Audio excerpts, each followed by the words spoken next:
When I was 17, my family moved 2 states away without telling me. They left a note that said, "You'll figure it out." 12 years later, after I finally made it without them, they reached out trying to reconnect. When I was 17, I came back to a completely empty home and a note on the kitchen counter. It was the cruelest thing I've ever read. It just said, "You'll figure it out." I didn't know what I'd done wrong. I figured they were just tired of pretending they loved me. But the truth was, they had never even pretended. When I was 13, I made a birthday cake for my mom by myself, only to have her call it clumpy. At 15, I tutored my brother through finals. All the while he called me a know-it-all and slammed his door in my face. At 16, I gave my entire paycheck to my dad so he could cover bills, but got yelled at when I brought it up later after he said I was useless. I was always useful, but never loved. My parents and my brother, my only family, had packed up and moved 2 states away without telling me. I found out from the landlord a week later. I had a week to move out because they'd canceled the lease early. I slept at a friend's house for 3 nights before I ran out of places to go. Eventually, I was sleeping in the back of a storage unit I rented with the last of my savings. I snuck in and showered at the YMCA, ate peanut butter with a spoon for my breakfast, lunch, and dinner, applied for jobs on free library computers, and pretended everything was okay. Eventually, I got hired at a diner, server for the night shift. The manager was gruff, but fair, paid me cash under the table until I could get an ID. She let me nap in the break room once when I nearly collapsed from exhaustion. I clawed my way through it, bought a prepaid phone, saved every single receipt, watched free YouTube tutorials on finance and goal setting. The first year, I barely survived, but I made it through. The turning point came when a regular at the diner offered me a temp job cleaning out office files. It paid triple what I made serving. I said yes. That job led to another, and another. I learned quickly, showed up early, and asked questions. By 22, I was freelancing full-time. By 25, I launched a consulting business. Just me, a folding table, and a borrowed laptop. By 27, I had 5 contractors under me, my own office, and a client roster that included companies I used to dream about. And by 29, I was officially a millionaire. Not influencer millionaire, not fake it for Instagram millionaire. Actual savings with a retirement account, no debt, paid off apartment, health insurance I could afford. The first time I saw my bank app hit 7 figures, I cried. Throughout those tough years, my family never reached out, not even once. I saw my brother pop up in a suggested friends list once. He's married now, still living in the state they disappeared to. I stared at the screen for a long time, wondering if he ever told his wife about me, if he said I ran away, or if he says nothing at all. Sometimes I still wonder if it would have been easier to hate them. But truthfully, it was never hate. It was heartbreak. I go to therapy now because I want to stay unbroken. I've made a list of people who saved me when they didn't have to, like coworkers, classmates, and strangers who showed me what real support looks like. Last week, a podcast interview I did about surviving family estrangement blew up online. It hit 1 million views in 4 days. My inbox filled with messages of support,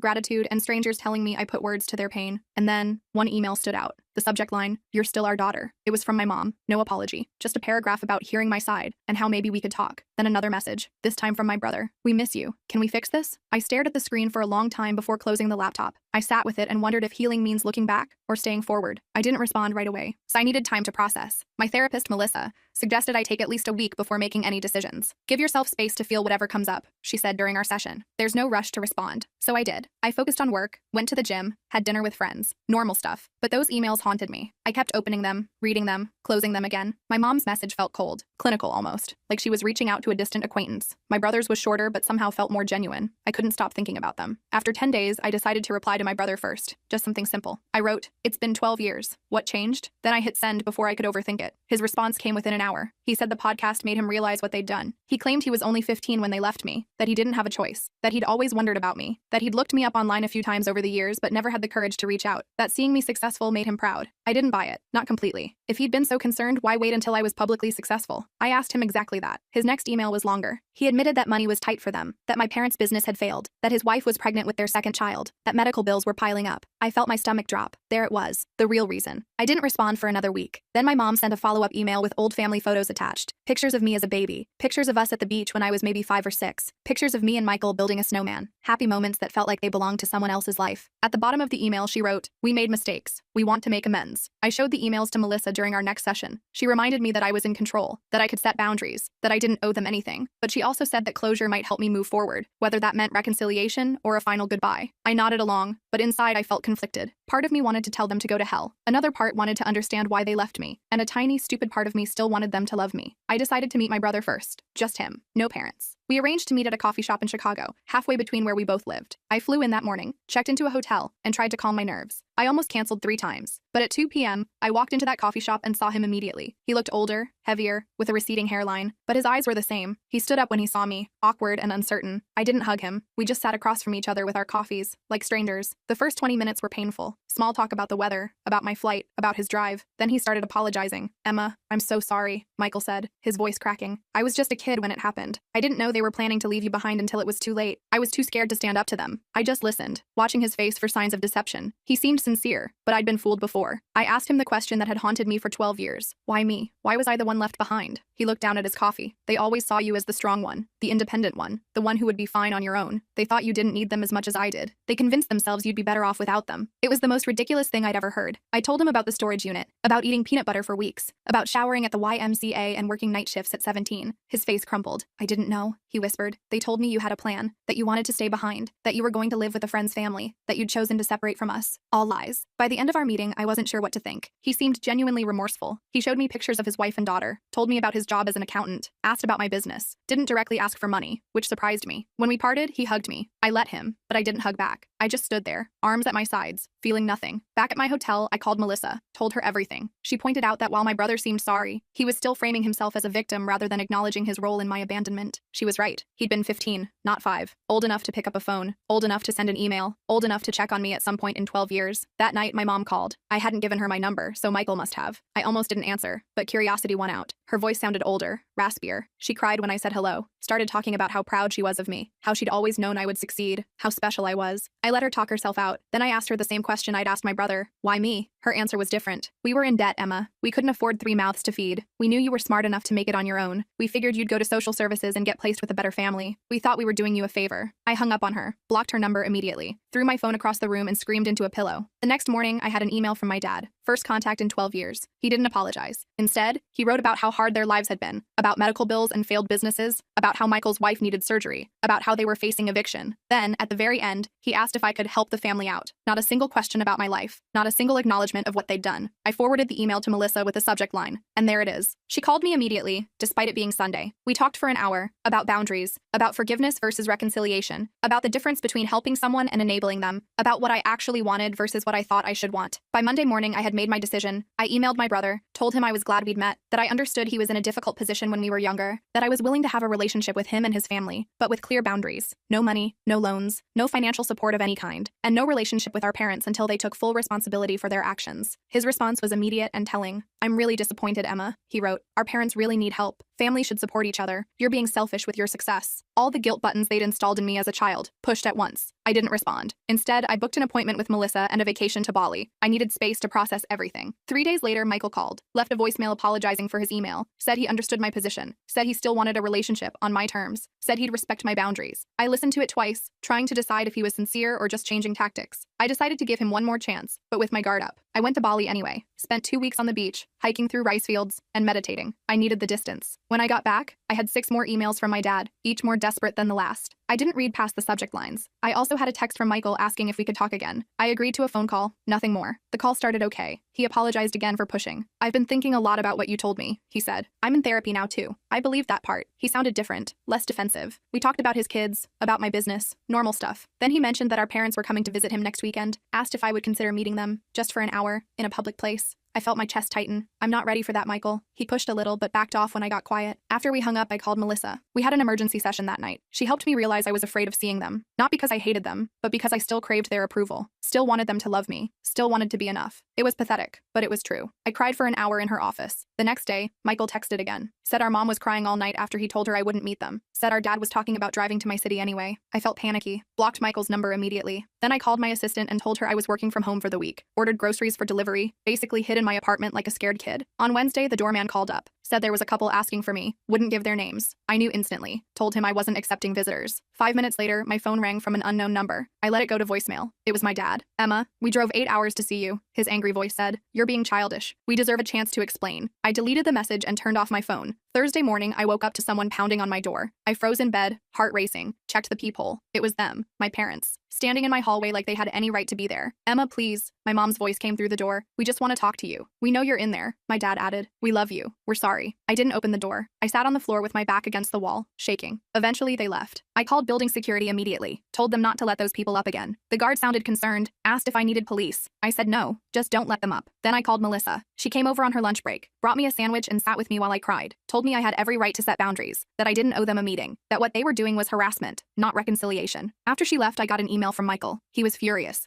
Said I'd humiliated our parents. Said they were staying in a cheap motel they couldn't afford because they were so desperate to see me. Said his wife needed surgery next month and they were hoping I could help. Said I was being cruel. I didn't respond. Friday morning, I decided I needed to leave town for a while. Booked a flight to visit my friend Rachel in Portland. She'd been one of the people who helped me when I was homeless. Let me crash on her couch for a week when I had nowhere else to go. I trusted her completely. I was throwing clothes in a suitcase when my phone rang. Unknown number again. I ignored it. 10 minutes later, my doorman called. Said there was a woman downstairs having what looked like a medical issue. Said she was asking for me by name. Claimed to be my mother. I felt sick. Told him to call an ambulance if she needed help, but I wasn't coming down. He sounded uncomfortable but agreed. I finished packing and headed downstairs an hour later. Checked the lobby carefully before entering. No sign of them. I felt relieved but also weirdly guilty. The doorman gave me a strange look as I passed. Told me the ambulance had come. That the woman had been having chest pains. That she'd been taken to Memorial Hospital. I nodded and hurried out to my waiting Uber. At the airport, I got another call from Michael. I almost didn't answer, but something made me pick up. Mom had a heart attack. He was crying. She's in surgery. This is your fault for stressing her out. I hung up on him. Called Melissa instead. She answered immediately. I told her what happened. Asked if I was a terrible person. Emma, listen to me, she said firmly. You are not responsible for your mother's health. This feels like another manipulation tactic. Get on your plane and take care of yourself. I did. Spent the weekend with Rachel. Told her everything. She remembered when my family abandoned me. Remembered how broken I'd been. She was furious on my behalf. They don't deserve a minute of your time, she said, pouring me another glass of wine. Not after what they did to you. It felt good to have someone so firmly in my corner. Sunday night, I got an email from my dad. My mom was stable, had a stent put in, would be released Tuesday. The email ended with, she's asking for you. Don't you think you've punished us enough? I showed Rachel. She rolled her eyes so hard I thought they might get stuck. Told me this was textbook guilt tripping. I knew she was right, but part of me still felt responsible. I flew home Monday. Found flowers outside my apartment door. The card said, please call us. We're staying at the Holiday Inn until Wednesday. No apology. No acknowledgement of boundaries. Just another demand. I threw the flowers in the trash chute. Tuesday morning, I got a text from an unknown number. It was a photo of my mom in a hospital bed, looking pale and small. The message said, she might not have much time left. Do you really want to live with this regret? I blocked the number. Called Melissa. She suggested I take a social media break, change my number, maybe even stay with a friend for a while. I agreed. Called my assistant and told her I'd be working remotely for 2 weeks. Packed another bag. Before I could leave, my doorman called again. Said there was a young woman downstairs asking for me. Said she had a small child with her. Said she claimed to be my sister-in-law. I felt cornered. These people wouldn't stop. I told the doorman to send her up. Decided to face this head on. The woman who knocked on my door looked exhausted. Had dark circles under her eyes. Was holding a sleeping toddler against her shoulder. I'm Jenny, she said quietly. Michael's wife. I came alone because I wanted to talk to you without family drama. I let her in reluctantly. Offered her water. She accepted gratefully. Jenny put her sleeping daughter on my couch, tucking a blanket around her. Then she sat at my kitchen table and started talking. I only learned about you 3 years ago, she admitted. Michael told me you ran away at 17. Cut contact with the family. I always thought it was strange but never pushed. Hearing your podcast was a shock. I confronted him, and he finally admitted the truth. I just listened, not sure what to believe anymore. Jenny seemed sincere. I'm horrified by what they did to you, she continued. I insisted Michael reach out, but I had no idea they were going to ask you for money. I'm embarrassed and angry about that. Yes, I do need surgery for a thyroid condition, but we have insurance. Your parents are the ones in financial trouble, not us. I asked her why she'd come. She looked me straight in the eyes. You deserve to know the whole truth, she said. Your parents have been telling everyone you abandoned the family, that you were mentally unstable, that you stole money from them before disappearing, that they spent years looking for you. All lies to cover what they'd done. I felt like I'd been punched. How do you know this is true? She pulled out her phone, showed me Facebook posts from years back. My mom asking for prayers to find her troubled daughter. My dad claiming I'd taken their savings before running away. Posts about hiring private investigators, about checking homeless shelters. All carefully crafted to make them look like victims. All dated years after they'd abandoned me. Jenny apologized for being part of it, even unknowingly. Said she'd confronted my parents too. That they'd admitted everything to her when she threatened to tell the whole family the truth. That they were desperate now because their lies were unraveling. That my podcast had people asking questions they couldn't answer. Her daughter woke up then. A cute little girl with curly hair. This is Lily, Jenny said softly. She's 3. I have another daughter on the way. I want my children to know their aunt, but only if you want that too. No pressure, no guilt. Just an open door if you ever choose to walk through it. After they left, I sat in my apartment for hours, processing, called Melissa again, told her everything Jenny had said. She wasn't surprised. Abusers often control the narrative, she explained. They create alternate realities where they're the victims. She asked what I wanted to do now. I honestly didn't know. That night, I got another email from my dad. This one was different, angry, threatening. Said if I told lies about them online, they would sue me for defamation. Said they had proof I'd stolen from them. Said they'd go to the media with their side if I didn't take down the podcast and issue a public apology. Said they expected financial compensation for the damage to their reputations. I forwarded it to Melissa, then to my lawyer, Marcus. He called me immediately. This is empty threatening, he assured me. Truth is an absolute defense against defamation. Save everything but don't respond. I'll handle it if they actually file anything, which I doubt they will. People who are actually going to sue don't usually announce it first. The next day, I got a call from Michael. I let it go to voicemail. He sounded panicked. Emma, Jenny told me she visited you. Our parents are furious. They're saying terrible things about her now too. I'm scared they're going to try something desperate. Please call me back on Jenny's phone, not mine. I didn't know what to believe anymore. Called Marcus again. He suggested meeting Michael and Jenny somewhere public, with him present as my lawyer, just to hear them out. I agreed reluctantly. We set up a meeting at a restaurant near Marcus's office for the next day. They showed up on time. Both looked terrible. Stressed. Exhausted. Jenny had a bruise on her arm she kept trying to hide. Michael couldn't make eye contact. I'm Marcus, Emma's attorney, he said as we sat down, which made Michael flinch. But we sat down, ordered coffee, and they started talking. The story that came out was worse than I'd imagined. My parents had been living off Michael for years, moving in and out of his house, taking money for emergencies, watching his kids while criticizing his parenting. When Jenny confronted them about me, my dad had grabbed her arm, hard enough to leave marks. Michael had kicked them out. They were now staying in a motel, calling constantly, showing up at his work. I listened without interrupting, watched my brother break down as he described how our parents had controlled him his entire life, how they'd convinced him I abandoned them, how he'd been too scared to question their version of events, how he'd been trapped in their web of manipulation and lies for 12 years, how he was terrified they would hurt Jenny or the kids. Marcus asked careful questions about financial entanglements, about house titles and bank accounts, about whether my parents had keys to their house. Michael answered everything, said they'd co-signed his mortgage, said his dad was still on his bank account from when he was in college, said they had spare keys, said they knew all his passwords. Marcus took notes, occasionally glancing at me. By the end of the meeting, I felt drained but clearer. This wasn't just about me anymore. Michael and Jenny were victims too, in their own way, different from me, but still trapped. Marcus suggested they speak to a lawyer of their own, gave them a colleague's card, told them to change their locks, passwords, and bank accounts immediately. They nodded, looking overwhelmed but grateful. As we were leaving, Michael hugged me. This time, I hugged him back. It wasn't forgiveness, not yet, but it was something. A recognition that we'd both been damaged by the same people, that maybe we could help each other heal. That night, I got a series of increasingly unhinged texts from my parents' numbers. Accusations, threats, guilt trips. I blocked them all. Then I called Jenny, asked if they were safe. She said yes. They'd changed the locks, stayed with friends the night before, were looking into a restraining order. I felt relieved but still worried. The next morning, I woke up to my phone ringing. It was Jenny, hysterical. They broke into our house, she sobbed. They took Lily's baby photos, important documents, Michael's laptop. They left a note. Family matters should stay in the family. I told her to call the police immediately, said I'd meet them at their house, called Marcus on my way. When I arrived, there was a police car outside their house. An officer was taking statements in the living room. The place was a mess. Drawers pulled out, papers scattered. Michael was sitting on the couch, head in his hands. Jenny was pointing out missing items to the officer. I introduced myself as family, there to help. The officer seemed skeptical that grandparents would break in. Are you sure they didn't just use a key? He asked. Maybe this is a misunderstanding? Jenny showed him her bruised arm, told him about the escalating behavior, about the threats, about how they'd been stalking them. He took notes but didn't seem convinced. Said without evidence, it would be hard to prove who did this. After the police left, we cleaned up together. Found more missing things. Photo albums, financial documents, the spare key to their car. Michael looked defeated. This is my fault, he said. I should have protected my family better. Should have stood up to them years ago. Should have looked for you harder. I didn't disagree, but I didn't pile on either. We were beyond that now. Marcus arrived as we were finishing, looked around grimly, said this changed things, that we needed to document everything, that breaking and entering was a serious crime, that we should all stay somewhere else for a few days, that he'd help us file for emergency restraining orders in the morning. We nodded, too exhausted to argue. Jenny packed bags for them while Michael and I secured the house as best we could, changed locks again, checked windows, discussed security cameras. It felt surreal, taking these precautions against our own parents, but also necessary. They'd crossed a line that couldn't be uncrossed. As we were leaving, Michael got a text from our dad. Just 3 words. We're watching you. He showed it to me, hands shaking. I took a screenshot, sent it to Marcus. Then I made a decision. Told them they were coming to stay with me. My building had security, cameras, a doorman who already knew not to let our parents in. They accepted gratefully. That night, the 4 of us ate takeout in my living room. Lily played with toys Jenny had packed. We talked quietly about next steps, about restraining orders, about police reports, about changing phone numbers and email addresses, about possibly moving to a new house, about how to protect themselves long term. It wasn't the family reunion I'd ever imagined. Sitting there with the brother who'd let me be abandoned, his wife who'd believed lies about me, and their daughter who was innocent in all of this. But somehow, it felt right. Like we were finally facing the truth together. Like maybe, just maybe, we could build something new from the ashes of what our parents had destroyed. The next morning, Marcus called, said he'd filed emergency restraining orders for all of us, said we needed to appear in court next week to make them permanent, said he'd also reported the break-in to a detective he knew,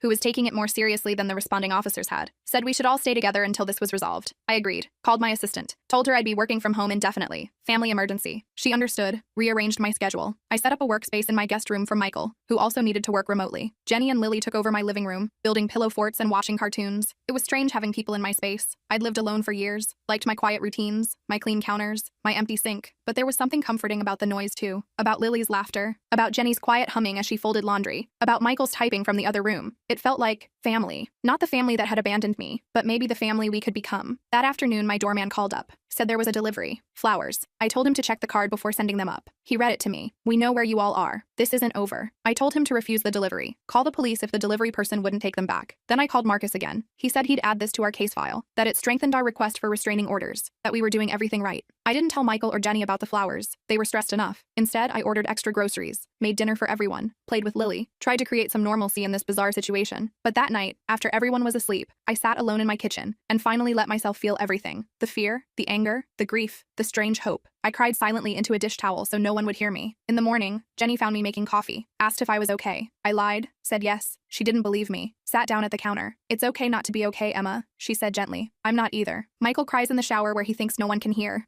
Lily keeps asking when we can go home. This whole situation is terrible, but I'm grateful we're facing it together. I looked at her, this woman I barely knew who was somehow now part of my life. Asked her why she'd come to me that first day, why she'd chosen to believe me over the family she'd known for years. She smiled sadly. I've always felt something was off about your parents, about the stories they told, about the way they controlled Michael. The podcast confirmed my suspicions. I couldn't let my daughters grow up thinking abandoning a child was ever acceptable. We hugged then, first time. It felt awkward but genuine, like the beginning of something. Not friendship exactly, not yet, but understanding. Solidarity, a shared determination to break the cycle of mistreatment that had damaged us all. The next few days fell into a routine. Working, cooking, playing with Lily, checking in with Marcus, jumping at unexpected noises, flinching when phones rang, living in a strange limbo of domestic normalcy and underlying tension. We were safe but not at peace, together but still healing. Family, but still learning what that meant. On Friday, Marcus called with news. The detective had found evidence. Security footage from a gas station near Michael's house showed our parents' car parked there during the time of the break-in. The restraining order hearing was set for Monday. He was confident we'd get approved. We all felt relieved, but still anxious, still waiting for the next escalation. It came that night. A brick through Michael's car window in the parking garage. No note this time. No need for one. The message was clear. The building security footage showed a man in a baseball cap, face carefully turned away from cameras. We couldn't prove it was our dad, but we all knew. Filed another police report, added it to our case file, tried not to let Lily see how scared we were. Sunday night, we sat together making a plan for court. What to wear, what to say, what evidence to bring, how to explain our family history without sounding crazy, how to make the judge understand the pattern of escalation, how to protect ourselves legally and physically. It felt surreal discussing our parents this way, like talking about strangers, dangerous strangers who happened to share our DNA. As we talked, my phone pinged with an email notification from my mom. Subject line, last chance. I almost deleted it unread, but something made me open it. It was short, just one line. If you go to court tomorrow, you'll regret it for the rest of your life. I showed it to Marcus, who'd stayed for dinner. He took a screenshot, added it to our file, told me not to respond, said this kind of threat would only help our case. That night, none of us slept well. I kept checking my locks, listening for noises, wondering what my parents might do next, wondering if we were overreacting, wondering if we were underreacting, wondering how my life had come to this point. From abandoned teenager to successful businesswoman to hiding in my own apartment from the people who gave me life. Monday morning arrived with a strange calm. We dressed carefully, business casual, respectable, trustworthy. Jenny arranged for a friend to watch Lily. We drove to the courthouse in separate cars just in case. Met Marcus on the steps outside. He looked confident, briefcase in hand, told us he'd handled dozens of cases like this, that the evidence was strong, that judges took threats seriously, that we'd be protected. As we walked into the courthouse, I spotted them, my parents, standing near the entrance, looking older than I remembered, smaller somehow. My mom saw me first, made a move toward me. My dad grabbed her arm, held her back. They watched us pass, didn't speak, didn't try to approach, just stared with a mixture of anger and something else, something that might have been fear. We filed past them into the building, checked in at security, followed Marcus to the correct courtroom, sat together on a bench, waiting for our case to be called. I could feel my parents enter behind us, could sense them sitting on the opposite side of the room, could almost hear their whispered conversation. But I didn't turn around, kept my eyes forward, focused on breathing. The judge called our case. We stood, walked forward, took our places. Marcus presented our evidence calmly. The break-in, the threatening texts, the flowers, the brick, the email, the history of abandonment and manipulation. The judge listened carefully, asked clarifying questions, looked at our parents with increasing concern. When it was their turn, my parents approached the bench. No lawyer, just them. My dad spoke first, claimed we were exaggerating, that they were just trying to reconnect with family, that they'd never broken any laws, that they loved us and wanted to make amends, that this was all a misunderstanding blown out of proportion. The judge asked about the security footage, the threatening messages. My dad denied everything, said it wasn't them on the footage, said their texts were being misinterpreted, said they were the victims here, not us. My mom nodded along, occasionally dabbing at her eyes with a tissue.